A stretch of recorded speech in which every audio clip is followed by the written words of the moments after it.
This episode is part of the pool's Local Officials Stronger Together podcast series. It's one way we serve local officials through integrity, public service, fiscal responsibility, and operational excellence. As always, please direct specific questions about coverage to your risk management advisor. Welcome to episode 42 of the Risk Pool Stronger Together podcast series. I'm your host, Scott Houston. In this episode, we want to talk about the pool's rates for all lines of coverage for the 2025-2026 fund year. And rather than hear me talk, I want to jump right into this conversation with Jeff Thompson, the pool's executive director.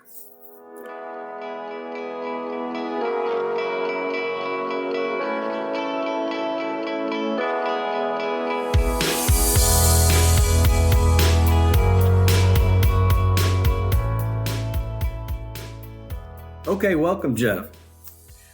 Hey, good morning, Scott. How are you? Hey, I'm great. Thanks for being here today. Rate setting is really an interesting process to me. It's certainly a science, but there's, of course, also some art to it as well. One thing that's for sure, our board of trustees gets a very detailed briefing prior to adopting each year's rates. And one point to drive home, I think, is that our board is very representative of our membership, elected officials, city managers, and others who know local governments. So they really take the financial implications for our members extremely seriously. Before we get into the actual top-level numbers, let's talk a little bit about some of the components that funnel into the process. So tell us, what's the overall strategy behind the 25-26 rate changes that were recently adopted by the board? Well, before we talk about the rates specifically, I want to talk a little bit about the pool's development of a membership philosophy. It sounds a little more esoteric than it is, but it was absolutely critical to the way that we developed rates this year and, quite frankly, will be in future years. What hasn't changed is the pool's overall approach to maintaining long-term sustainability while staying true to our partnership model. We framed our recommendations around the key principles like equity and risk-based pricing and member accountability. Across all lines of coverage, property, liability, workers' comp, cyber, we made targeted changes that reflect recent loss trends, inflation, reinsurance market conditions, and the like.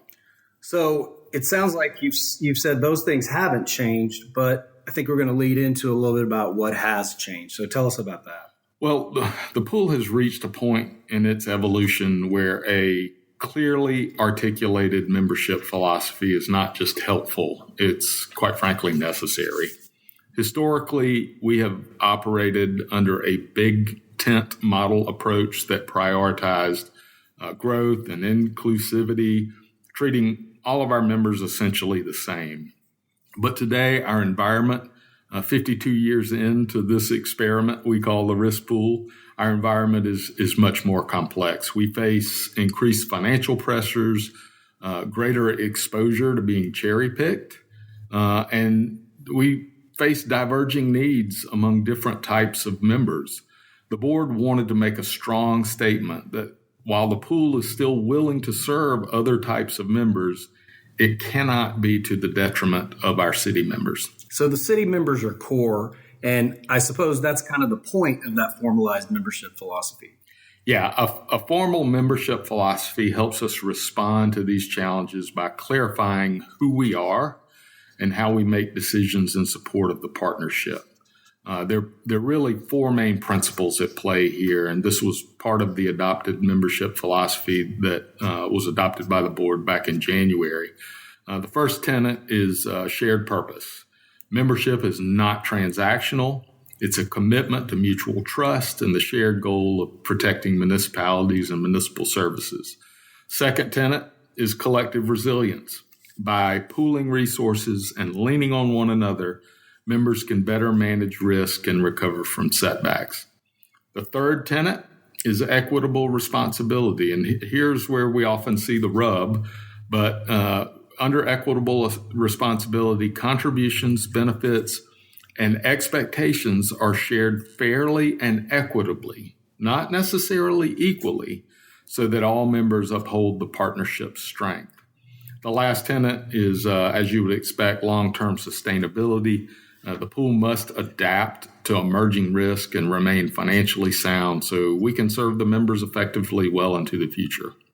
This philosophy, those 4 tenets, provides a formal framework for rating, eligibility, governance, and even messaging, ensuring that the pool stays focused on municipalities aligned with its mission and ready for what is next.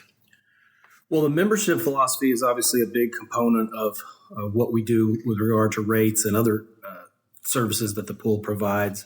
There's something else that you mention a lot. It's called diversification. And typically we're talking about diversification among the different lines that we have. Tell us how that plays into our rating process. Well, just like a personal investment strategy, diversification is sacrosanct for the pool's financial strength. We write 3 major lines of coverage, as I mentioned: property, liability, workers' comp. All 3 act very differently day to day from both a claims and a cash flow perspective. Property coverage, we collect the contribution from the member, we pay the claims very quickly. The coverage is very liquid. Liability, it's slower than property. We collect the contributions, and the payout can be fast for like an auto liability claim, but the largest liability claims could take 1.5 to 2, up to 4 to 5 years or even longer for more complicated claims. Workers' comp is similar to liability for the medical side of things, but the wage replacement benefits, especially for death claims and for long-term disability benefits, those operate like a pension system, and it takes 30, 40, we've got one reserve set for 50 years for the longest liabilities to be paid out. Because those coverages are not highly correlated statistically, meaning there are different phenomena that trigger those claims, they are largely independent from one another. And because the pool uses those characteristics of those lines to support the financial structure as a whole, we're actually able to hold millions of dollars less than we otherwise would have to simply because of that structure, which means rates are lower relatively for all lines of coverage because of that diversification. It's always interesting to hear about this stuff. I think it's really cool for members.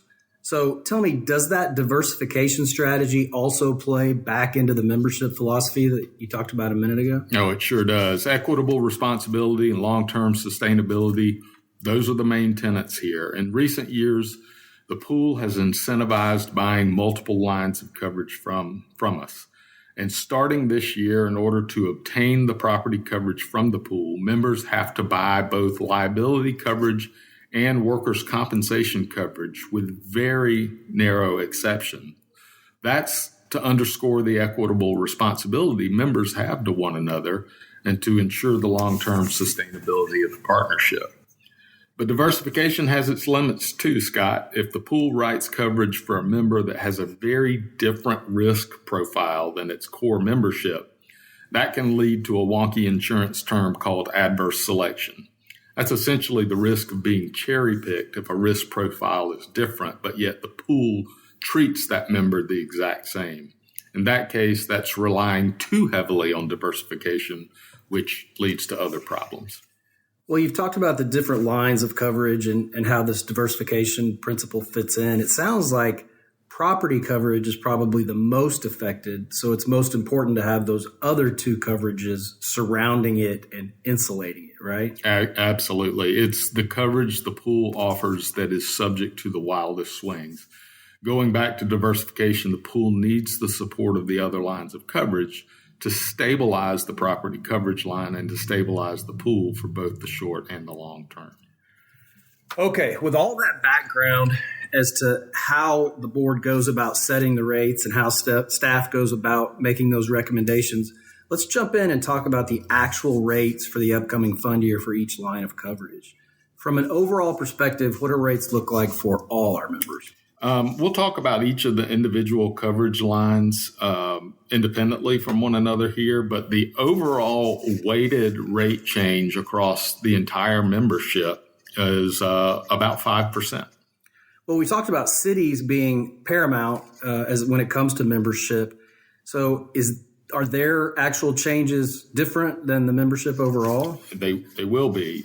Their overall rate changes, cities' overall rate changes, which comprise about 80% of the contributions that come into the pool, they're only going to see about a 3.2% change in rates. Well, I know that's good news. So we've talked about overall. Let's talk about the specific lines of coverage. Property, let's talk about that first. Those rates continue to increase.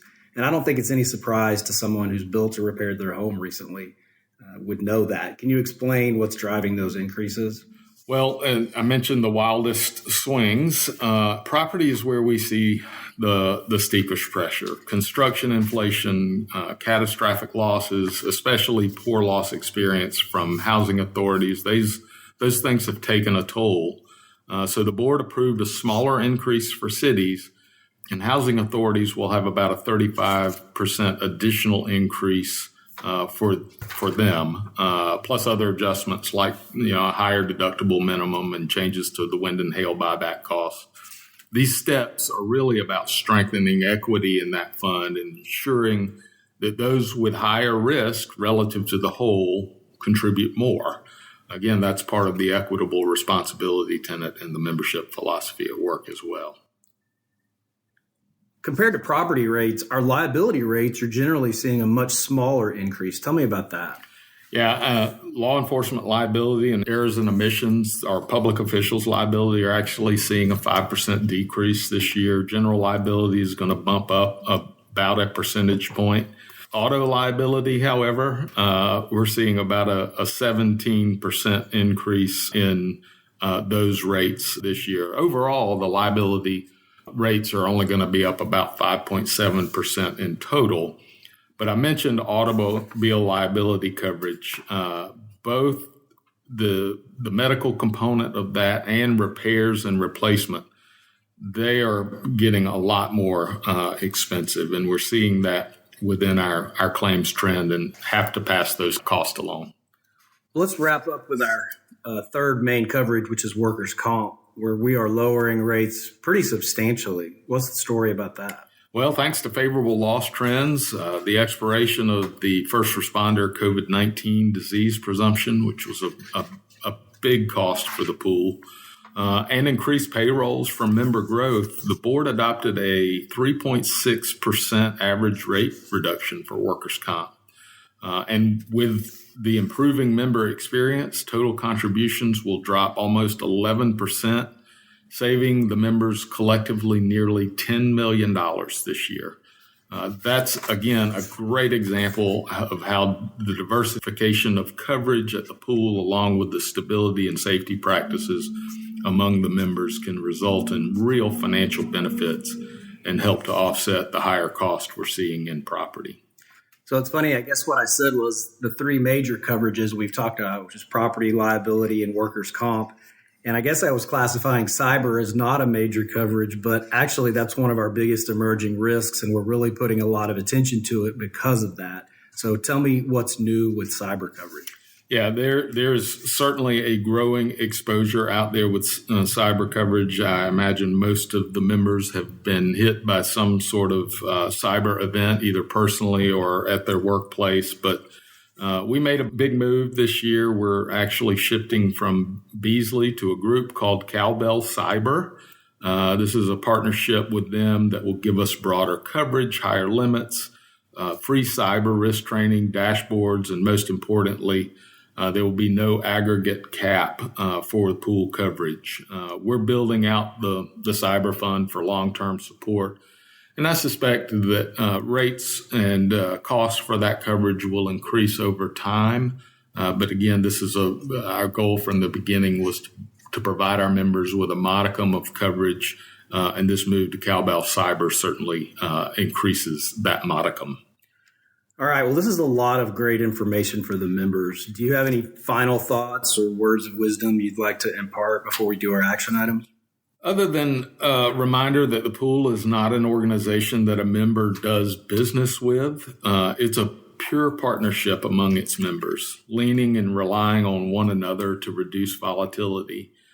We think these changes this year are reflective of that partnership. We achieved the financial diversification through coverage lines, but the partnership also benefits from the geographic diversification of the members, as well as the diversification of the size of its members. Small, medium, large, anywhere in between, with each region having its own distinctions. That plays into the fabric and power of why the risk pool is able to stabilize cost and provide robust options for its members throughout Texas. Outstanding. Man, thanks for being here, Jeff, and for giving members kind of a view into the window of how that rate process works. Thank you, Scott.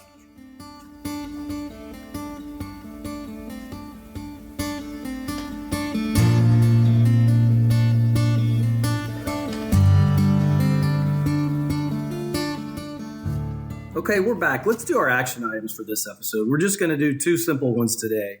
Action item number 1, look for a communication from the pool about your 2025-2026 rates and reach out to your risk management advisor with questions once you get that. And action item number 2, if your losses are high, or really even if they're not, always reach out to your safety and loss control consultant regularly for different ways they can help you save lives, prevent injuries, and protect property.